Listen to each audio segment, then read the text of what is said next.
کہتے ہیں جی کہ عورت سے جماع کے وقت لائٹ بند کرنا ضروری ہے؟ کوئی ضروری نہیں ہے، آپ کی بیوی آپ دیکھ سکتے ہیں، اس میں کیا ہے، اندھیرے کر دیں۔ یعنی اس کا مطلب یہ ہوا کہ دن میں کبھی میاں بیوی نہ ملیں، پہلے اندھیرے کا انتظام کریں۔ پتہ نہیں کہاں سے لوگوں نے مسئلے گھڑے ہوئے ہیں۔ کہتے ہیں جی عورت کو تیار کرنے کے لیے پہلے اس سے طلاق یا کوئی جنسی باتیں بالکل کرنی جائز ہیں، کیونکہ قرآن بھی یہی کہتا ہے۔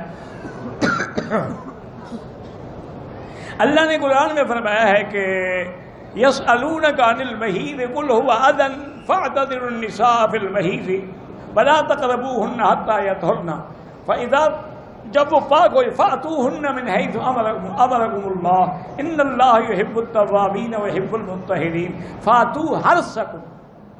قرآن کہتے ہیں حرث، اپنی کھیتی کی جگہ، تو کھیتی میں تو ہل بھی چلانا پڑتا ہے، پانی بھی لگانا پڑتا ہے، اس کی چھانٹ چھڑکاو بھی کرنی پڑتی ہے، بوٹیاں بھی مارنی پڑتی ہیں، تبھی کھیتی ہوگی نا، تو اس لیے سب جائز ہے۔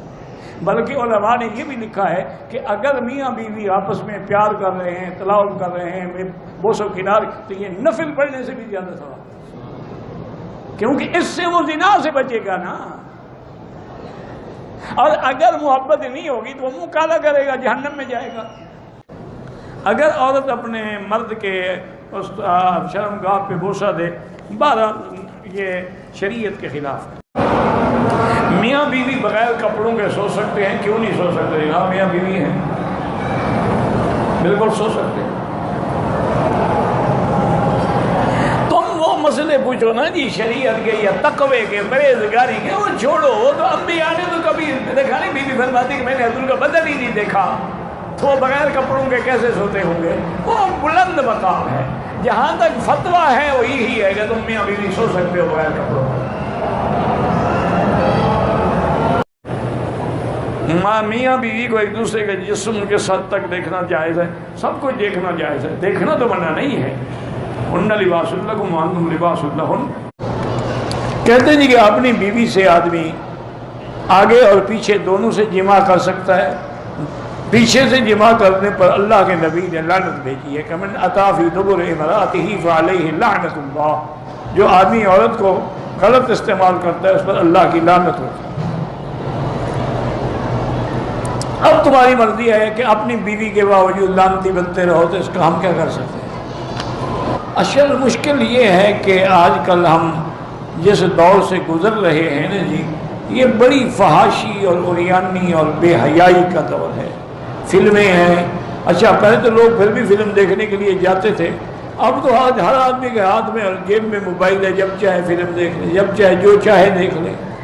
تو اس وجہ سے یہ ساری بے حیائی پھیل رہی ہے، ورنہ آج سے 10 سال پہلے بھی کوئی مسئلہ نہیں پوچھتا تھا۔ یہ مسائل اب پیدا ہوئے ہیں کیونکہ فلمیں دیکھ دیکھ کے یہ سیکھ رہے ہیں۔ اور کچھ بدبختی یہ ہے کہ شیعہ نے اپنے کتابوں میں بھی لکھا ہے کہ جائز ہے، اور ان کے علاوہ بعد ہمارے یعنی مسلمان شیعہ بھی نہیں، انہوں نے بھی اپنی کتابوں میں لکھ دیا کہ جائز ہے۔ انا للہ و انا الیہ راجعون۔ اللہ تبارک و تعالی سے دعا کریں کہ اللہ ہمیں مسلمانوں کو، ہر کلمے پڑھنے والوں کو، مرد عورت کو گناہوں سے محفوظ رکھیں۔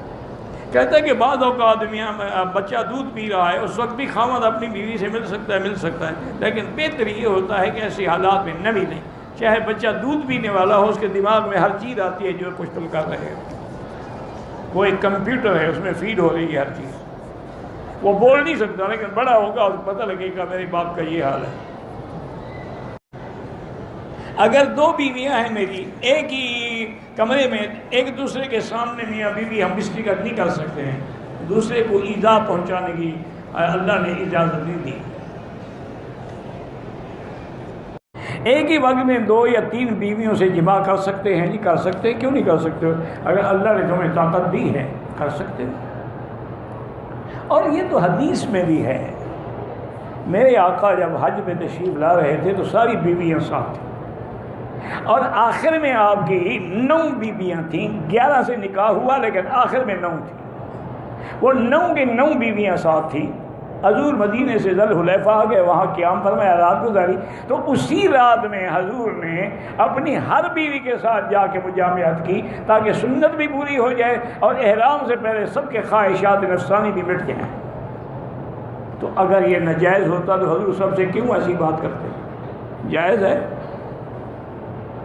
کوئی آدمی عورت کے ماہواری کے ایام میں ہم بستری کرے، وہ گناہ گار ہے، توبہ بھی کرے، صدقہ و خیرات بھی کرے، قرآن کے خلاف ہے کہ یسألونک عن المحیض قل هو اذى، حیض کی حالت میں عورت سے ملنا، فرمایا اللہ نے پلیدی ہے، تکلیف ہے، فاعتزلوا النساء فی المحیض، بالکل دور ہو جاؤ، حیض کی حالت میں ان کے قریب نہ آؤ۔ اچھا یہودی تو یہ کرتے تھے کہ اگر عورت حیض میں ہو ان کے گھر بھی نہیں آ سکتی تھی، دوسرے کمرے میں رہتی تھی، برتن بھی دوسرے، کپڑے بھی دوسرے، کھانا بھی الگ، ہر چیز الگ۔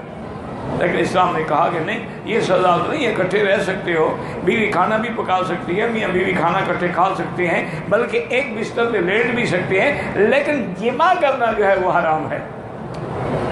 اور یاد رکھیں کہ حیض کی حالت میں جماع کرنے سے دونوں کو ایسی ایسی بیماریاں لگتی ہیں پر جن کا دنیا میں بھی علاج ہی نہیں۔ یہ ایڈز کہاں سے آیا ہے؟ اسی سے تو آیا ہے نا، کیونکہ ان کے نزدیک ہے شاید کچھ ہے، کنڈم چڑھا لیا اور وہ ٹھیک ہے، کام کر لیا۔ انا للہ و انا الیہ راجعون۔ نتیجہ یہ نکلا ہے کہ آج کتے کی موت مر رہے ہیں، دوائی کوئی نہیں دنیا میں۔ قرآن کی مخالفت کرو گے تو مر جاؤ، اگر غلطی ہو گئی ہے توبہ کرو، اور بلکہ 1 دینار کے قریب صدقہ بھی کرو۔ صحیح حدیث میں ہے، ایک آدمی نے، مکے کا آدمی تھا، اس نے انصاری لڑکی سے شادی کی، یعنی لڑکی مدینہ منورہ کے انصار کی تھی، شادی کرنے والا مکے کا مہاجر تھا۔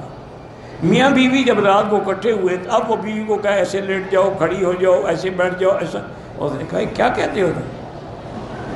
ہم تو صرف سیدھا سو کے جماع کراتی ہیں۔ انہوں نے کہا یہ کیا مطلب ہے جب شریعت میں؟ انہوں نے کہا نہیں، بالکل حضور سے پوچھیں گے، پھر اس کے بعد جیسے تمہاری مرضی آئے کرنا۔ انہوں نے کہا ٹھیک ہے۔